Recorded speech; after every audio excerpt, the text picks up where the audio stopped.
Hi guys, and welcome back to my channel.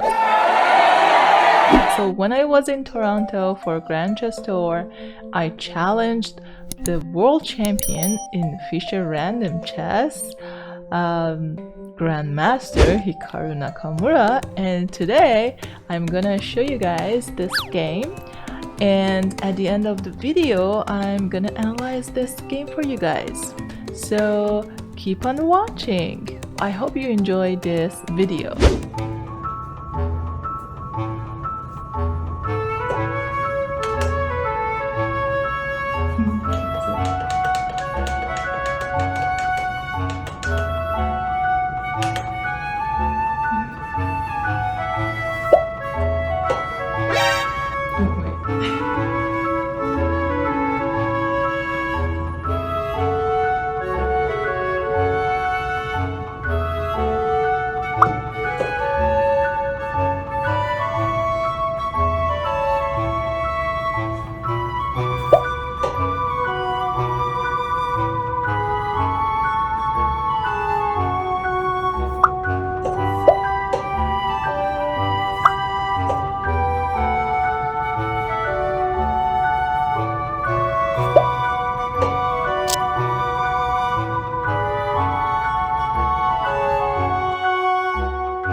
this moving there? I don't think so. Maybe. Not sure.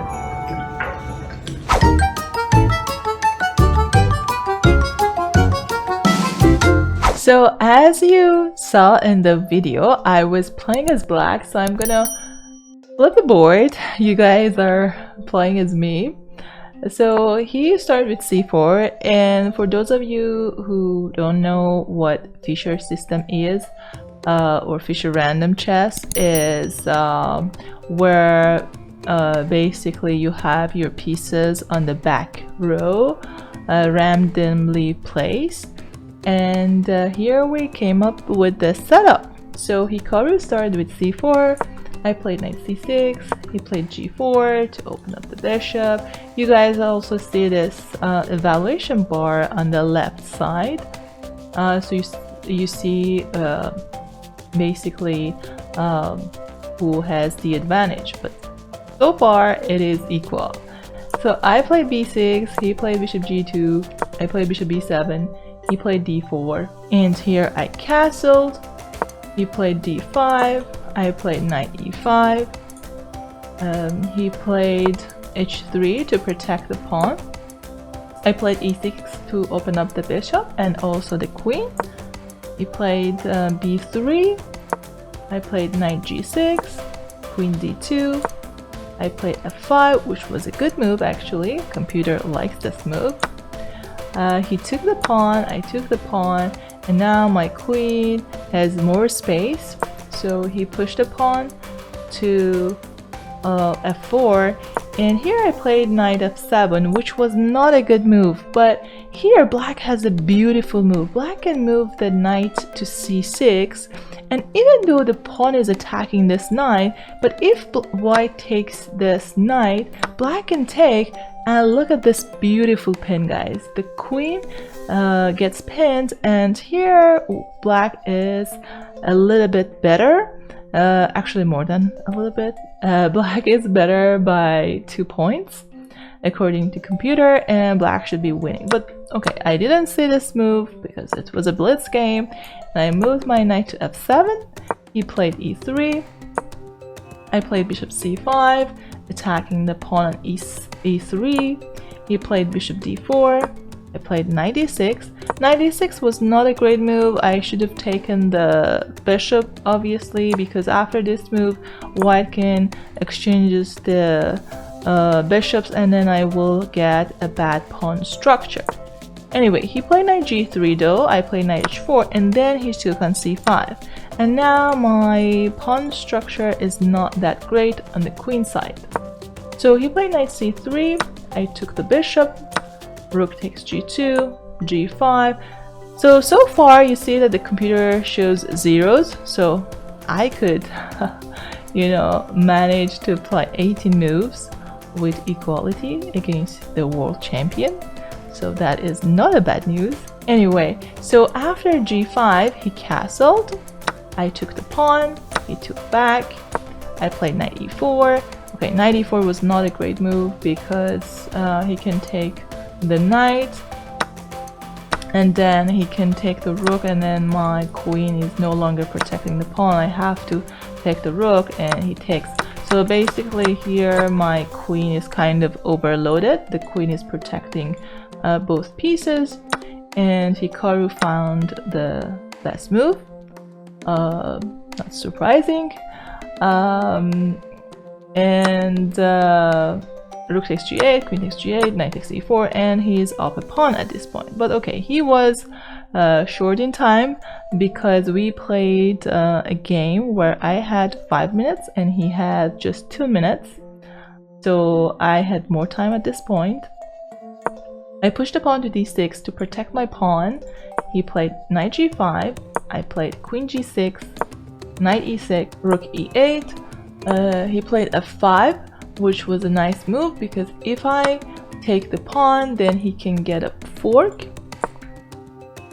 So that's why I played queen f6. And then here he blundered. Here he played rook f1, which was a bad move. Okay, he was low on time. And the best move here for white is to play queen g5, and white is still better in this position. He played rook f1.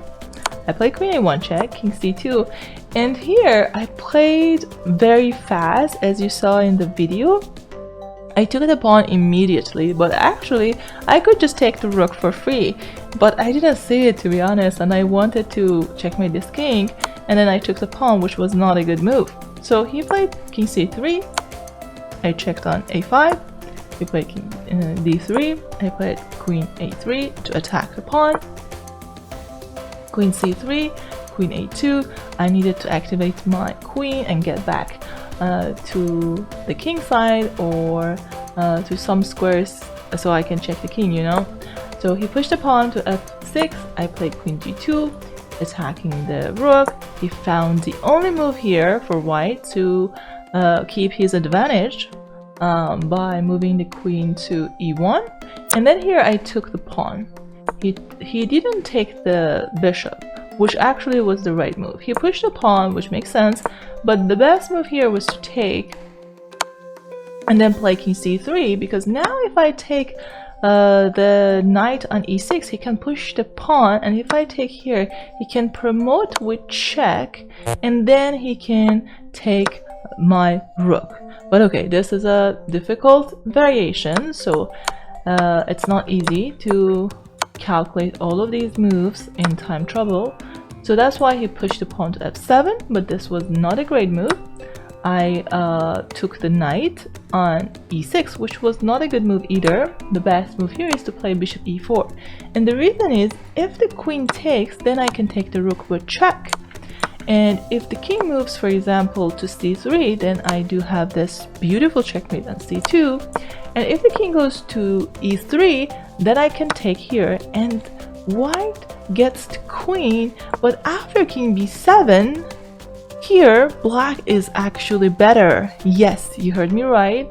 Even though white has two queens on the board, but since the white king is in the center and, you know, exposed, black has an advantage here. That's why here bishop e4 was the best move, but I missed it because, again, we were in time trouble. I took the knight, he promoted to queen, I played king b7, but I had a feeling that I have probably some compensation. Yes, he's got his extra queen here, but since his king is really vulnerable, probably I have some attacks, especially in a blitz game.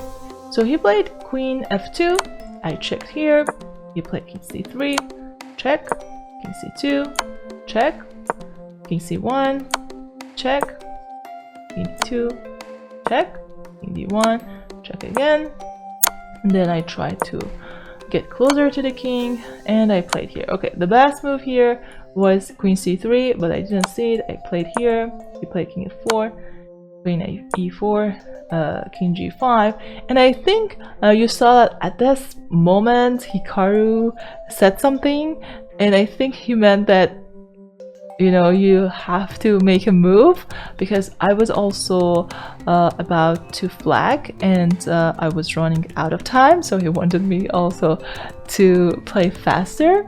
And then I played rook g6, which was not the right move. Queen g6 was better, and the reason is after king h4 I have rook e4, and white has to lose one of his queens, either queen f8 to f4 or queen f2 to f4. But anyway, I checked with the rook, and you saw that at this point it's really stressful, you know, you are playing with seconds on the clock.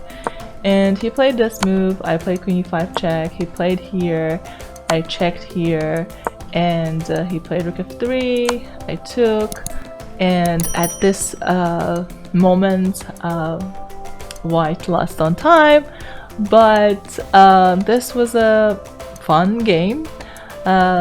It was, I think, our first Fischer Random game in front of the camera, and I hope you guys enjoyed this game and this video. If you have any suggestions for my next video, please do let me know in comment section, and I'll see you soon in the next video. Take care.